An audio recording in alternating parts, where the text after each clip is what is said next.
ಕರ್ನಾಟಕದ ಜೈಲುಗಳ ಪರಿಸ್ಥಿತಿಯನ್ನು ನೋಡಿದರೆ ಅದ್ಯಾಕೋ ಜೈಲುಗಳು ಅಂತ ಹೇಳಬೇಕಾ ಅಥವಾ ಇದನ್ನು ರೆಸಾರ್ಟ್ಗಳು ಅಂತ ಹೇಳಬೇಕಾ ಅನ್ನೋಂಥ ಅನುಮಾನ ಬಂದಿದೆ.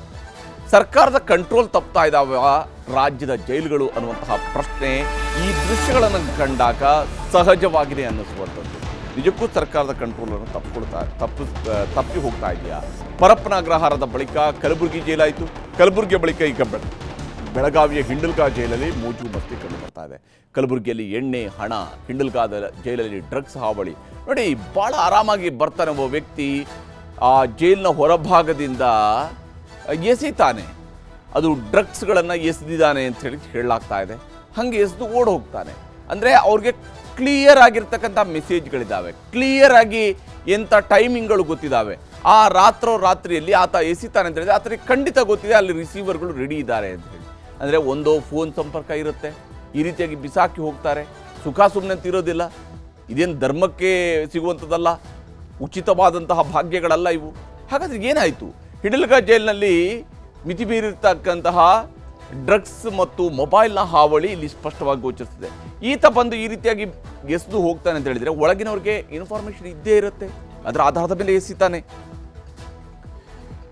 ಜೈಲಿನ ಹೊರಗಡೆಯಿಂದ ನಿತ್ಯ ಮೊಬೈಲ್ ಮತ್ತು ಡ್ರಗ್ಸ್ ಸಪ್ಲೈ ಆಗ್ತಾ ಇದೆ ಅನ್ನುವಂಥದ್ದು ಇಲ್ಲಿರುವಂಥ ಗಂಭೀರ ಆರೋಪ ಹಿಂಡಲ್ಗಾ ಜೈಲಿಗೆ ಸಂಬಂಧಪಟ್ಟಂತೆ. ನೋಡಿ, ಹಿಂಡಲ್ಗಾ ಜೈಲಿನಿಂದ ಈಗಾಗಲೇ ಸರ್ಕಾರಕ್ಕೆ ಮುಜುಗರ ಆಗುವಂಥ ಅನೇಕ ಪ್ರಕರಣಗಳು ಇದೇ ಹಿಂಡಲ್ಗಾ ಜೈಲಿನಲ್ಲಿ ನಡೆದಿದೆ, ಈ ಹಿಂದೆಯೂ ನಡೆದಿದೆ.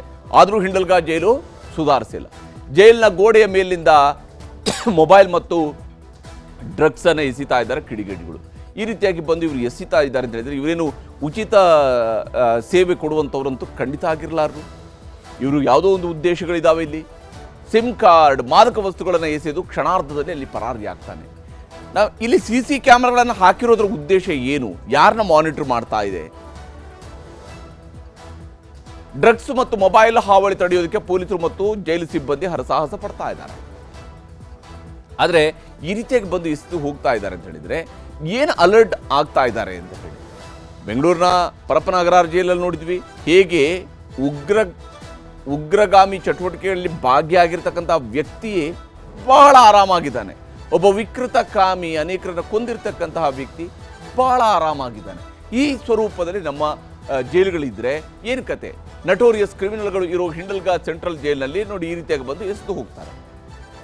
ಬಹುಶಃ ಬೇರೆಲ್ಲೂ ಕೂಡ ಸಿಗದಂತಹ ಸೌಲಭ್ಯ ಜೈಲುಗಳಲ್ಲಿ ಸಿಗ್ತಾ ಇದೆ. ಜೈಲುಗಳು ರೆಸಾರ್ಟ್ಗಳಾಗಿ ಮಾರ್ಪಡ್ತಾ ಇದ್ದಾವೆ. ನಟೋರಿಯಸ್ ಕ್ರಿಮಿನಲ್ಗಳು ಹಿಂಡಲ್ಗಾ ಜೈಲಿನಲ್ಲಿ ಬೀಡು ಬಿಟ್ಟಿದ್ದಾರೆ, ಅಂಥವ್ರಿಗೆ ಈ ರೀತಿಯಾಗಿ ಎಸೆದು ಹೋಗ್ತಾ ಇದೆ. ಈ ವಿಚಾರಕ್ಕೆ ಸಂಬಂಧಪಟ್ಟಂತೆ ಪೊಲೀಸ್ ಅಧಿಕಾರಿಗಳು ಏನು ಹೇಳ್ತಿದ್ದಾರೆ, ಹಾಗೆಯೇ ಗೃಹ ಸಚಿವರು ಏನು ಹೇಳ್ತಿದ್ದಾರೆ ಅನ್ನೋದು ನಿಮ್ಗೆ ತೋರಿಸ್ತೀನಿ. ಇದು ಮೀಡಿಯಾನಲ್ಲಿ ಏನು ಬಂದಿದೆ, ಇಲ್ಲಿ ರಾತ್ರಿ ಡ್ರಗ್ಸ್ ಮತ್ತು ಮೊಬೈಲ್ ಹಾಕಿದ್ದಾರೆ ಅಂತ, ಅದರ ಬಗ್ಗೆನೇ ವಿಚಾರಣೆ ಮಾಡೋಕ್ಕೆ ಇಲ್ಲಿ ಬಂದಿದೆ.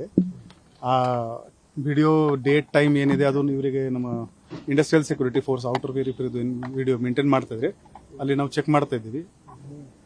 ಇನ್ನೂ ನಮಗೆ ಅಧಿಕೃತ ಅದರ ಬಗ್ಗೆ ಕಂಪ್ಲೇಂಟ್ ಬಂದಿಲ್ಲ. ಅದು ಬಂದರೆ ನಾವು ತನಿಖೆ ಮಾಡ್ತೀವಿ. ಬರೋ ದಿನಗಳಲ್ಲಿ ಇಲ್ಲಿ ಹೆಚ್ಚಿನ ಪ್ಯಾಟ್ರೋಲಿಂಗ್ ಮಾಡಿಕೊಂಡು ಈ ಥರ ಘಟನೆ ಆಗಬಾರ್ದು, ಅದು ನಾವು ನೋಡ್ಕೋತೀವಿ. ಪ್ರಿಸನ್ ಡಿಪಾರ್ಟ್ಮೆಂಟ್ದು ಇಂಟರ್ನಲ್ ಮೀಟಿಂಗ್ ನಡ್ತಾ ಇದೆ. ಆ ಕ್ಯಾಮೆರಾ ಯಾವುದು, ಡೇಟ್ ಯಾವುದು, ಟೈಮ್ ಯಾವುದು, ಅದು ಫಸ್ಟ್ ಅದು ಎಸ್ಟಾಬ್ಲಿಷ್ ಆಗಲಿ. ನಿನ್ನೆ ಇತ್ತು ಅಥವಾ ಮುಂಚೆ ಇತ್ತು ಅದು ಎಸ್ಟಾಬ್ಲಿಷ್ ಆಗಲಿ, ಆಮೇಲೆ ಅವರು ಅದರ ಬಗ್ಗೆ ಹೇಳ್ತಾರೆ. ಏನು CCTV ದೃಶ್ಯಾವಳಿ ವೈರಲ್ ಆಗಿದೆ, ಆಲ್ಮೋಸ್ಟ್ ಇದು ಒಂದು ತಿಂಗಳ ಹಿಂದಿನದು, 1 ತಿಂಗಳು 2 ತಿಂಗಳು ಹಿಂದಿನದಿದೆ. ಆ್ಯಕ್ಚುಲಿ ಇದಕ್ಕೆ ಸಂಬಂಧಪಟ್ಟಾಗೆ ನಾವು ಕೇಸ್ ರಿಜಿಸ್ಟರ್ ಮಾಡಿದ್ದೀವಿ 210/2025 ಇದರಲ್ಲಿ CR ನಂಬರಲ್ಲಿ ಬೆಳಗಾವಿ ರೂರಲ್ ಪೊಲೀಸ್ ಸ್ಟೇಷನಲ್ಲಿ ಕೇಸ್ ದರ್ಜ್ ಮಾಡಿದ್ದೀವಿ. ಇನ್ವೆಸ್ಟಿಗೇಷನ್ ನಡೀತಾ ಇದೆ. ಮೊದಲನೇ ವಿಚಾರ, ನೀವೇನು ಕೇಳಿದ್ರಿ ಗಸ್ತು ತಿರುಗ್ತಾ ಇದ್ದಾರೆ ಅಂತೇಳಿ, ಗಸ್ತು ಸರಿಯಾಗಿ ತಿರುಗ್ತಾ ಇಲ್ಲ ಅಂತೇಳಿ. ನೀವು ಆ್ಯಕ್ಚುಲಿ ಹೊರಗಡೆ ನಾವು KSSF ಪ್ಯಾಟ್ರೋಲಿಂಗ್ ಹಾಕಿದ್ದೀವಿ, ಅದನ್ನು ವೆರಿಫೈ ಮಾಡ್ತೀನಿ. ಅದನ್ನು ಏನು ಅವ್ರಿಗೆ ತೊಂದರೆ ಆಗಿದೆ ಅದನ್ನು ವೆರಿಫೈ ಮಾಡಿ. ಅಲೋಕ್ ಕುಮಾರ್ ಹೊಸ DG ಇದ್ದಾರಲ್ಲ, ಅವ್ರಿಗೆ ಈಗ ತಾನೇ ಹೇಳಿದ್ದೇನೆ, ಅವರು ಹೋಗ್ತಾ ಇದ್ದಾರೆ ನಾಳೆ. Is visiting all those places, Belgaum, ಆಮೇಲೆ ಇದು ಗುಲ್ಬರ್ಗ, ಅಲ್ಲೆಲ್ಲ ಅವರೇ ಖುದ್ದಾಗಿ ಭೇಟಿ ಕೊಡ್ತಾ ಇದ್ದಾರೆ. ಒಂದು ವೇಳೆ ಆ ರೀತಿ ಇದ್ರೆ ಅದನ್ನ ಕ್ರಮ ತಗೊಳ್ತೀವಿ.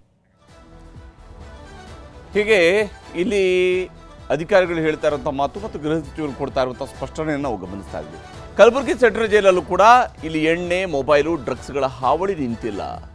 ಇದು ಮೊದಲನೇ ಬಾರಿ ಇಲ್ಲಿಂದ ಎಲ್ಲ ಹೊರಗಡೆ ಬರ್ತಾ ಇರುವಂಥದ್ದಲ್ಲ. ಈ ಹಿಂದೆಯೂ ಕೂಡ ಇಂತಹ ವಿಡಿಯೋಗಳು ವೈರಲ್ ಆಗಿದ್ದು, ಈಗಲೂ ಕೂಡ ಅದು ಮುಂದುವರಿತಾ ಇದೆ. ಜೈಲು ಅಧೀಕ್ಷಕಿ ಡಾಕ್ಟರ್ ಅನಿತಾ ವಿರುದ್ಧ 10 ಲಕ್ಷ ರೂಪಾಯಿಯ ಡಿಮ್ಯಾಂಡ್ ಮಾಡ್ಕೊಂಡಿರ್ತಕ್ಕಂಥ ಆರೋಪವೂ ಕೂಡ ಕೇಳಿ ಬಂದಿದೆ. ಜೈಲು ಅಧೀಕ್ಷಕಿ ಅಂದರೆ ಬೇಲಿಯೇ ಎದ್ದು ಹೊಲ ಮೇಯೋದಿದೆಯಲ್ಲ, ಅದು ಇದಕ್ಕೆ ಹೇಳೋದು. PSI ಪರೀಕ್ಷಾ ಹಗರಣದ ಆರೋಪಿ RD ಪಾಟೀಲ್ ಆರೋಪವನ್ನು ಮಾಡಿದ್ದ. ನಮಗೆ 10 ಲಕ್ಷ ರೂಪಾಯಿಗೆ ಡೀಲ್ ಮಾಡೋದಕ್ಕೆ ಬಂದಿದ್ದಾರೆ ಅಂತ ಹೇಳಿ 10 ಲಕ್ಷ ನೀಡಿದರೆ ಜೈಲಿನೊಳಗೆ ಎಲ್ಲ ರೀತಿಯ ಸೌಲಭ್ಯಗಳು ಸಿಗ್ತವೆ ಅನ್ನೋದನ್ನು RD ಪಾಟೀಲ್ ಆರೋಪವನ್ನು ಮಾಡಿದ್ದ. ಆತ ಕೂಡ ಕ್ರಿಮಿನಲ್ಲೇ. ಆತ ಮಾಡಿರ್ತಕ್ಕಂತಹ ಆರೋಪವು ಆತನನ್ನು ಭಾಳ ಏನು ಇದ್ದಕ್ಕಿದ್ದಂಗೆ ಸತ್ಯ ಹೇಳುವಂತಹ ಸ್ವರೂಪದ ನಾವು ಭಾವಿಸಬೇಕಾದ ಅಗತ್ಯ ಇಲ್ಲ. ಆದರೆ ಆತ ಹೇಳ್ತಾ ಇರುವಂಥದ್ದು, ಆತ ಮಾಡಿರುವಂಥ ಆರೋಪದ ಪ್ರಕಾರ ಹಣ ನೀಡದಿದ್ದರೆ ಬ್ಯಾರಕ್ನಿಂದ ಸೆಲ್ಗೆ ಹಾಕೋದಾಗಿ ಧಮಕಿ ಹಾಕಿದ್ದಾರೆ ಅಂತೇಳಿ.